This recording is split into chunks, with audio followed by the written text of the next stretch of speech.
Hello friends, hope all of you are doing well. In today's session, we're going to continue our journey on MEG5 literary criticism and theory. Basically, we are doing right now the block 5, that is the Marxist view of literature. And we have already covered a couple of interesting and important topics from this area. And today is going to be the last topic from block 5, that is the Marxist view of literature. Now, before we get ahead with the session, a humble request to all the viewers that do kindly check out the notes and analysis of this particular session pinned in the description, as well as some pinned videos which will definitely delight you and provide you the aesthetic pleasure that you are looking in literature or in my videos. Those particular videos are based on love, friendship, time travel, and much more, and are narrated in my voice, so you'll definitely like it. Now, without any further ado, let's get started. So in today's lecture, we're going to discuss the relation between the literature and ideology.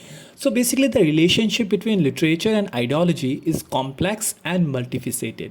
Ideology refers to a set of beliefs, values, and attitudes that shape the way people perceive the world and guide their actions. Literature, on the other hand, refers to written works that are valued for their aesthetic and emotional qualities, as well as their ability to convey meaning and reflect the human experience. Now, if we try to understand what is ideology, that is the particular belief system that is working within you, which makes you enact or perform a particular action based on your values and morals. So that shapes the attitude in a person's life. Okay. And literature is a piece of text. Okay. It's written based on some experiences, and also it provides value to the human society. So both are correlated. We'll understand how they are correlated now. Literature can reflect and reinforce ideological beliefs as well as challenge and critique them. So it's quite obvious. It's not necessary every ideology in a particular society will uphold some moral obligation. Obviously, if that particular ideology has some flaws in it, clearly a piece of literature can be a critic as well. And at the same time, it can also reflect and reinforce some ideological beliefs that is good for the society. Okay. So, ideology can shape the themes, characters, and messages conveyed in literature, and in turn, literature can help to shape and influence ideology. Now, let us try to understand the entire narrative with the help of an example. Now, certain genres of literature, such as propaganda and political fiction, are explicitly designed to promote particular ideological messages and values. Similarly, literary works can be used to reinforce or challenge dominant cultural norms and values such as gender roles or racial stereotypes. Now, let me give you a very good example through which you'll understand that how literature can prove to be a very important and pivotal element in order to share or reinforce or advocate a piece of ideological message over a society. Now, let us take, for instance, the case of Germany during the Nazi rule.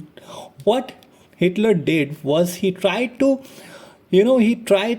control the narrative throughout the literature. Okay, he advocated the idea that the Aryan race is superior, and he propagated the entire message with the help of literature. So several pieces of literature were created during the Nazi rule in order to promote his ideology and enforce it over the people of Germany so that they can be brainwashed.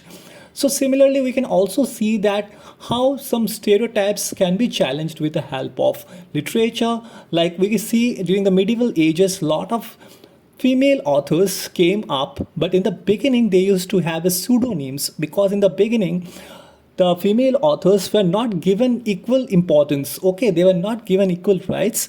But later on, through the help of literature, they tried to propagate the message that how women and men should be on as par. Okay, so at the same time, literature can also be used to explore and question ideology by presenting diverse perspectives and alternative viewpoints. Literature can challenge readers to think critically about their own beliefs and values. Moreover, literature can provide a space for marginalized voices to be heard and for alternative narratives to emerge.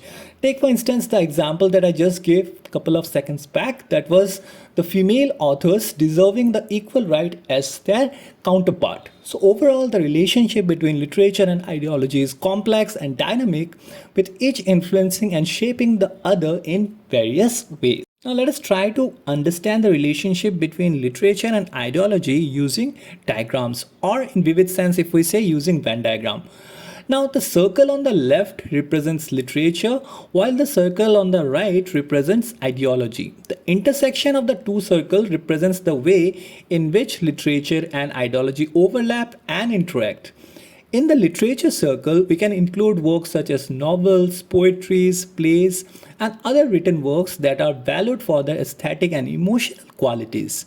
In the ideology circle, we can include sets of beliefs, values, and attitudes that shape the way people perceive the world and guide their actions.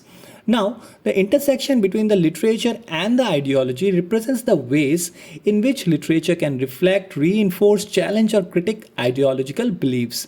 For example, literature can reflect dominant ideologies by presenting characters or themes that conform to those ideologies. It can also challenge dominant ideologies by presenting alternative perspectives or narratives that challenge or subvert those ideologies. Overall, the relationship between literature and ideology is complex and multifaceted, with each influencing and shaping the other in various ways. So, the Venn diagram helps to illustrate the overlap and intersection between the two. So this is the video, guys. I hope you had a proper insight regarding the relationship between literature and ideology, which is also a very important topic from your Marxist view of literature, that is from block 5 of your MEG 5 paper. In case if you have any other doubt regarding this particular session or any other topic that I have previously covered, do feel free to comment in the comment section. I'll definitely try to address it. Or if you have any other suggestions which you would like us to present, then do feel free to suggest us.